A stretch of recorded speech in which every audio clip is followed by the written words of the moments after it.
Hi, and welcome to Female Entrepreneurs Magazine, your go to platform for ambitious women who are ready to take the business world by storm. I'm your host, Angel France, and each week we'll dive into the latest strategies, stories, and success secrets from the most inspiring female entrepreneurs around the world. Welcome to the Real Female Entrepreneurs. If manifesting money was a sport, well, you know what? Our next guest would have all the gold medals there are. She's not just a wealth coach, she's a game changer. You know what? She's also helping entrepreneurs unlock generational wealth and the freedom they crave. And we all know you are craving that freedom. Her one of a kind system blends brain chemistry, numerology, and if you've listened here before, I'm a believer, and daily action to create guaranteed life changing results. There are no cookie cutter strategies here. She customizes success like it's couture just for you. Are you ready to attract next level cash money and have that cash flow you desire? Get ready to shift your mindset, magnetize your money, and manifest like a pro. Help me roll out the red carpet for the queen of wealth and success, Bianca Lysette. Welcome, Bianca. Thank you so much. I'm very excited to be here. I am too. Oh my God, I am so super excited to hear what got you to become an entrepreneur. Where did you come from? What brought you there? Something had to happen in your life. Absolutely. So I started my entrepreneur journey as soon as I was able to enter the workforce. I knew that I wanted to be able to, I guess, typically say, live the American dream, right? Have the freedom, have the money, have this amazing entrepreneur lifestyle. So I started by creating a virtual executive assistant business. And it was going fairly well. I was really young, making around 200K per year. But as you can imagine, with any business and with any person who has no business strategy or marketing or know what they're doing, it did fail. And when it failed horribly. I lost all of my income, all of my assistants, everything that I had. So I was back to square one, and I was staying in my aunt's guest room, feeling pretty down and low and just like ready to give up and thinking I should just go work a 9 to 5 and sit in an office all day. But before I made that choice, my cousin came in and she said, "You should really watch this documentary on Netflix called The Secret." And of course, I was like, that sounds stupid, but I have nothing else to do, so I'll give it a shot. After watching this documentary, I was completely hooked. I was like, if all I have to do is change my mindset, change the way I'm thinking, and then I can have everything I want, like that sounds so easy. I'm going to figure it out. So I spent the next 2 years really diving into this topic, going to seminars. I hired a coach. I watched every single YouTube video. I did everything I could to really understand. And for me, it was really just more about finding proof of this because I was very skeptical. It sounded very woo-woo, but that's why I was able to really find the proof and create a strategy that is proven to work, not only for myself, but for others. Okay, so let's talk about the strategy. So it's brain chemistry, okay, numerology, and actionable steps. Can you sort of walk us through the process a little bit, if you don't mind? Absolutely. So, manifestation is not a one size fits all. And this is where a lot of people try it and they realize it doesn't work because most of the manifestation gurus out here are telling you to do the basics, right? Meditate, visualize, journal until your hand falls off. But the thing is, that does not work for most people because we are all so individually unique and different when it comes to our learning abilities, our personality, and most importantly, our schedule. Not everybody has time for all of these crazy methods. So, in my approach, I start off by helping you understand your brain chemistry. And when I say brain chemistry, let me be a little specific, right? I'm talking about the chemicals that happen in your brain naturally when you are either happy or sad or in a bonding mode. So these are things like dopamine, reciprocin, etc. And when you're able to understand what causes these chemical reactions in your brain, then you are in control.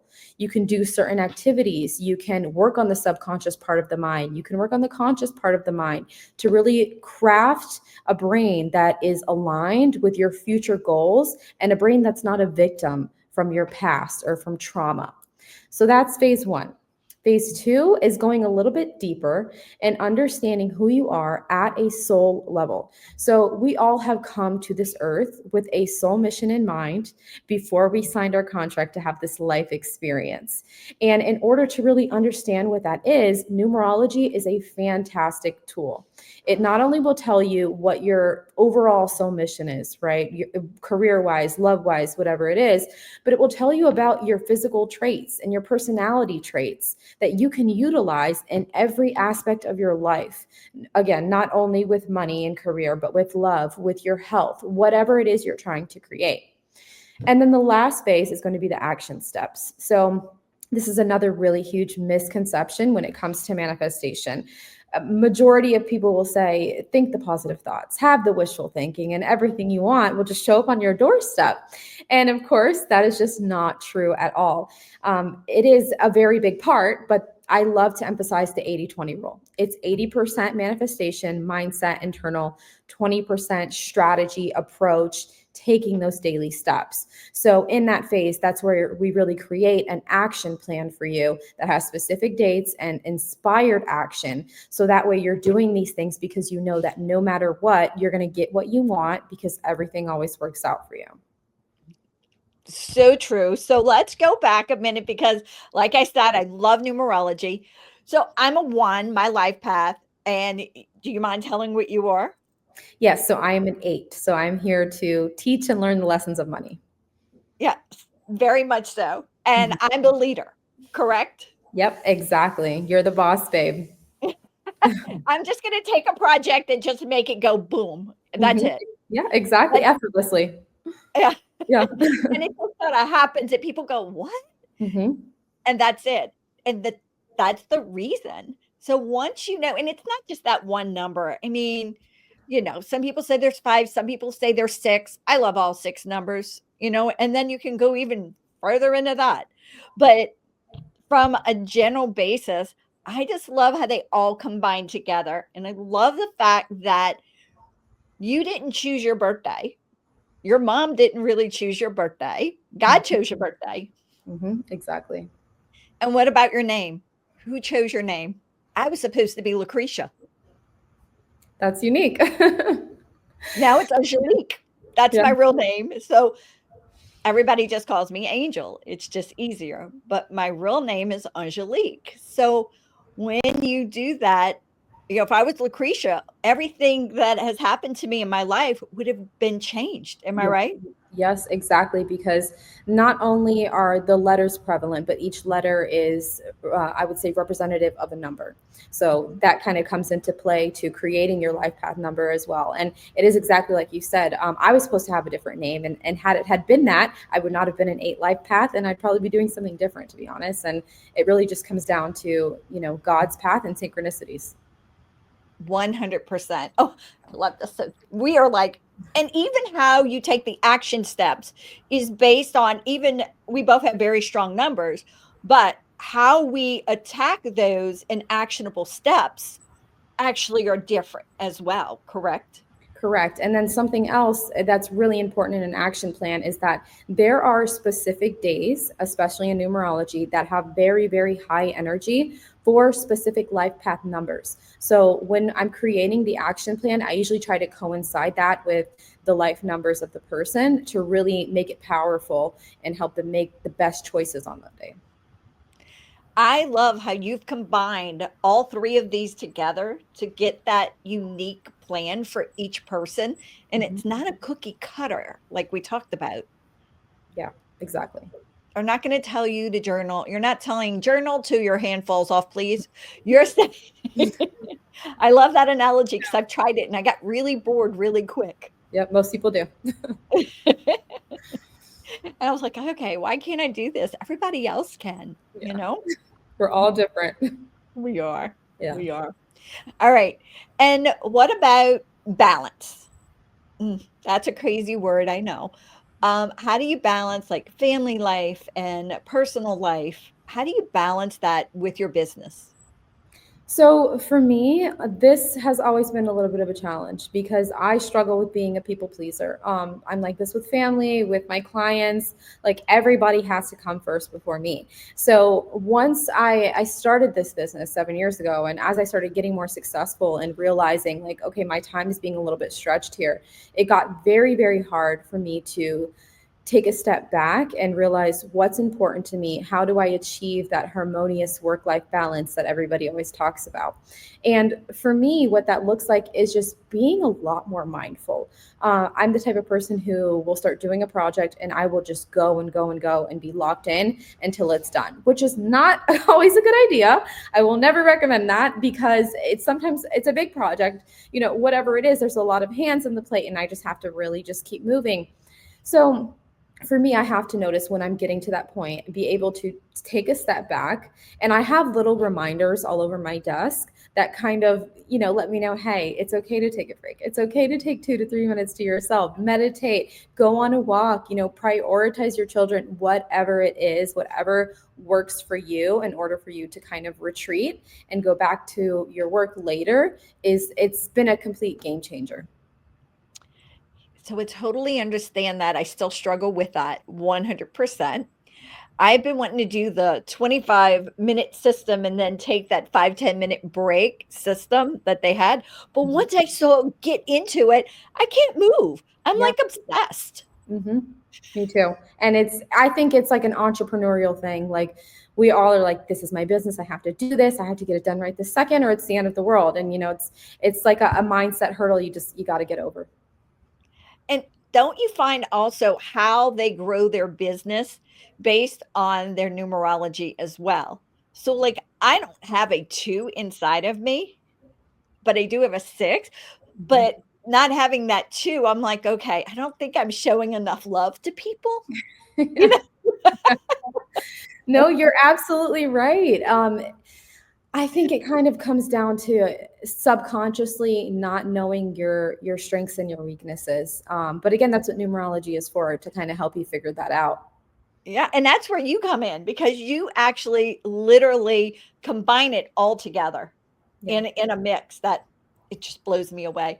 Mhm. So, I wish I would have thought about it, but I'm glad you did. What advice do you have for other women who are either thinking about getting into business for themselves or thinking about growing a business further than what it is right now? The number one thing I would say is to overcome fear. Just from my own experience and working with thousands of women specifically, is there's a lot of fear when it comes to opening a business or expanding your business. And sometimes it's either fear of success, fear of failure, whatever it is, just work through it anyway, because you can be scared and still do it and see tremendous results, but don't let it hold you back. So I love the fact that you just brought up fear of success. Hmm. A lot of women have fear of success. I'm Yep. one of them. Yeah, me too. I will raise my hand 100% because we're such people pleasers. What's going to happen when that person thinks blah, blah, blah of me? Well, you know what? They're going to think blah, blah, blah of you anyway. Yep, exactly. So again, it comes back to your manifestation with a mindset from the very beginning Hmm. and working on that. Yep. Mhm. Yeah. So just know we've all faced it. I'm getting ready to take this to some other level, crazy level. And it's like, you really think I can do that? I'm second guessing myself, guys. And I want you guys to understand. Does that happen to you as well, Bianca?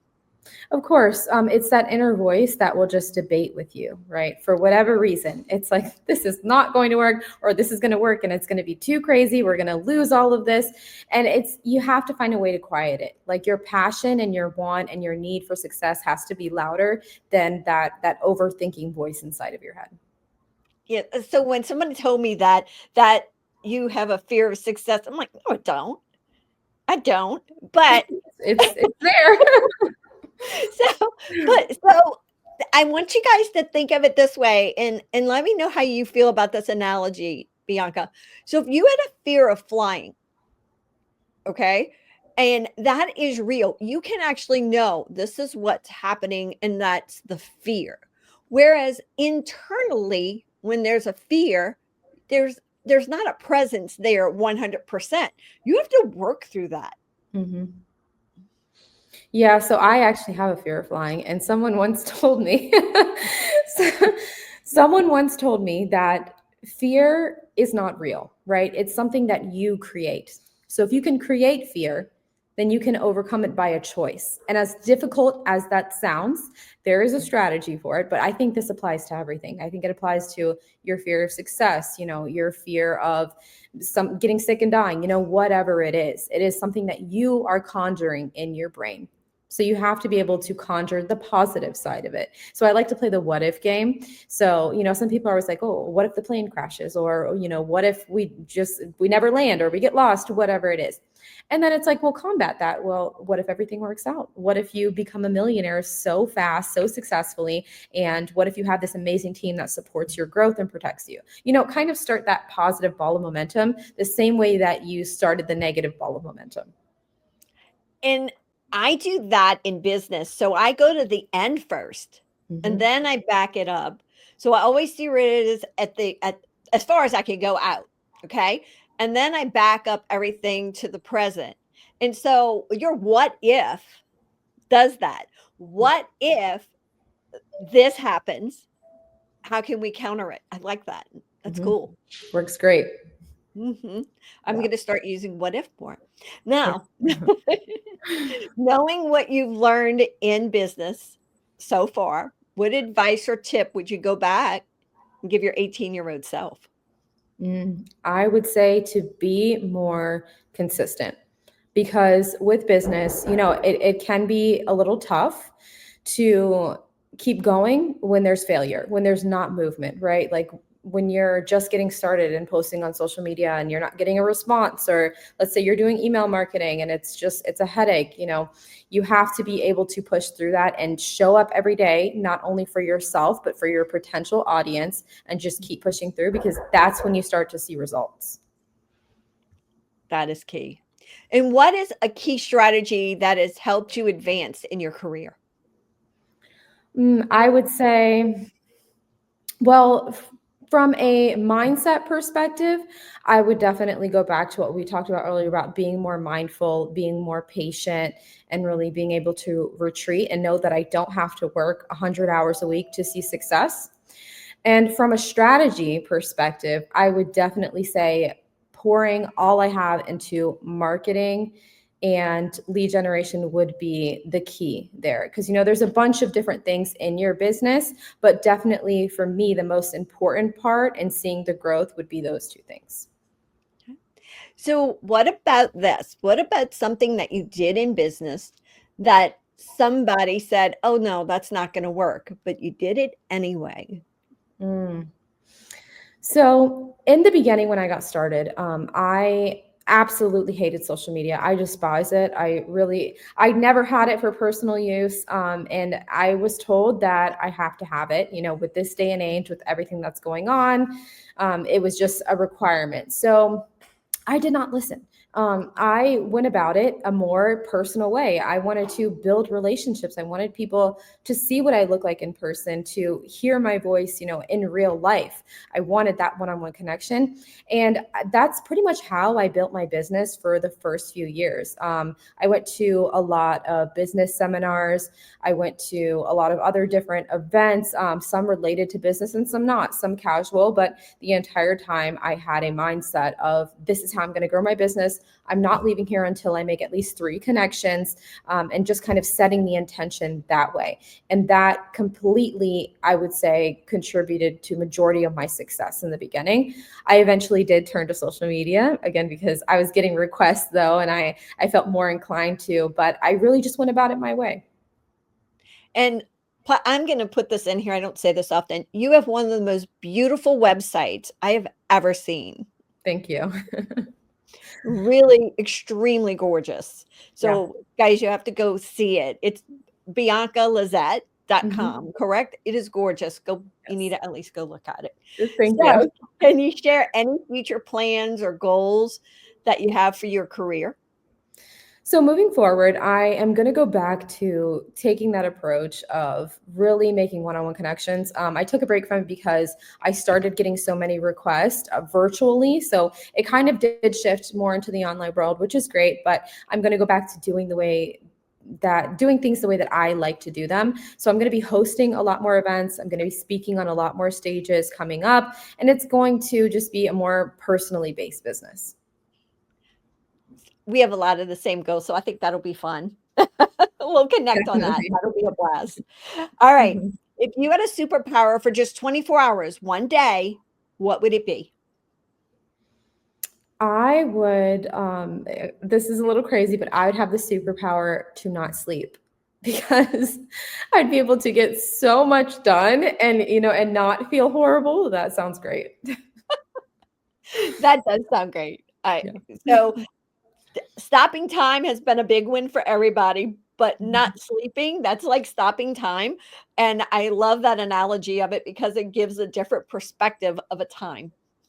It is. You're absolutely right. It is related to time, but it's just like, it's almost like just zooming through everything, which is a little insane. I know. Not for me, but I understand. All right. What's one fun fact about you that not a lot of people know about? So, fun fact about me is I am a really big fitness girly. I am in the gym probably 5 times a week. I have a very athletic build. However, I have a huge sweet tooth. So, I love to bake. I like have this thing where on the weekends when I have my cheat days, I will go to every bakery in Orlando and just try everything possible, and just get it all in one day. So a super cheat day, not just a cheat day, it's a super cheat. It's extreme, definitely.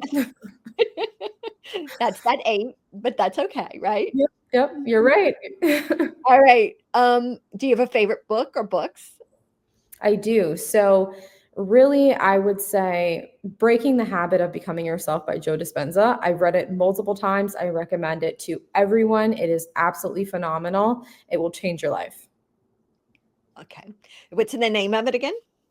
Breaking the Habit of Being Yourself by Joe Dispenza. I'm writing it down because I'm going to get it right when we're finished here. It's amazing. All right. Favorite song or songs? You can give me more than one.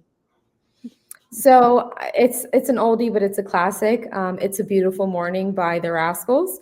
Just Oh, because it's a great day to start, it's a great way to start your morning, and it can really just change your mood. yeah. Oh, my word. That is a beautiful one. Yeah. All right. Do you have a favorite quote? I do this thing where every month I change the quote that I have on my whiteboard, and my whiteboard's in my office, so I see it every day. I wouldn't say that I have a favorite quote, but really anything that comes from Tony Robbins and Oprah is probably on my board once a month. Once a month. Can you tell us which one's there right now or last month? So Tony Robbins said that where is it? It's a little lengthy, but it's basically in order to achieve success, you have to get comfortable with change. So a little bit lengthy, but that's the gist of it for this month. But that's a good one. All right. Mhm. How do you stay motivated? So for me, staying motivated means doing the thing even when you don't want to. And the way that I do that is I just kind of force myself, especially when it comes to going to the gym or doing my outreach for the day, whatever it is. I will put a sticky note on my mirror in the bathroom. So it's the first thing I see when I wake up. And it'll say, just do it with the task underneath. And I'll ignore that one, right? And then I'll go into my office, and on my office door, I'll see another one that says, just do it with the task. It's just tricking your brain to being like, all right, I know this is something I've been avoiding, but you have to get it done. It's that one thing you have to do today, no matter what's going to happen. And you know what? That is one of the things that gets me moving, to know that I have that one thing and I'm going to do that one thing today, no matter what. I'll probably do 1,000 other things. Mhm. However, if I get that one thing done, it's the thing that I've been procrastinating on. It is the bomb for me. Yeah, exactly. And you feel so good after you get it done. So it's just pushing through and doing it. Yeah. How can our audience stay connected with you? Because there are so many of them that really need your non-cookie cutter program. Yeah. So I'm a really personal person. It would be best to just send me an email at support@biancalysette.com. Awesome. And again, we already told them to go to your website, 100%. Yes, definitely. It's really visually appealing. So check it out. Is there anything else you'd want to share with our audience that we haven't discussed yet? No, I think we covered everything. But I feel like, again, the biggest takeaway here is don't let fear stop you from playing the game, especially as a female entrepreneur. Love it. Bianca, you're amazing. I cannot wait to see you in the magazine. You're gorgeous. You have beautiful pictures, so it's going to be so much fun. Thank you. I'm excited to see it. Thank you for being with us. Appreciate it. Absolutely. Thank you so much. Have a good one. Thank you. You too. Thank you so much for tuning in to this episode of Female Entrepreneurs Magazine. I hope you found inspiration, actionable tips, and a sense of connection with our incredible community of driven women. Don't forget to hit that subscribe button, leave a review, and share the episode with fellow entrepreneurs who are ready to elevate their game. Remember, your success is just the beginning, and we're here to support you in every step of the way. Until next time, keep shining, keep thriving, and remember, you have the power to create the business and life of your dreams. Stay inspired, and I'll see you in the next episode. Bye.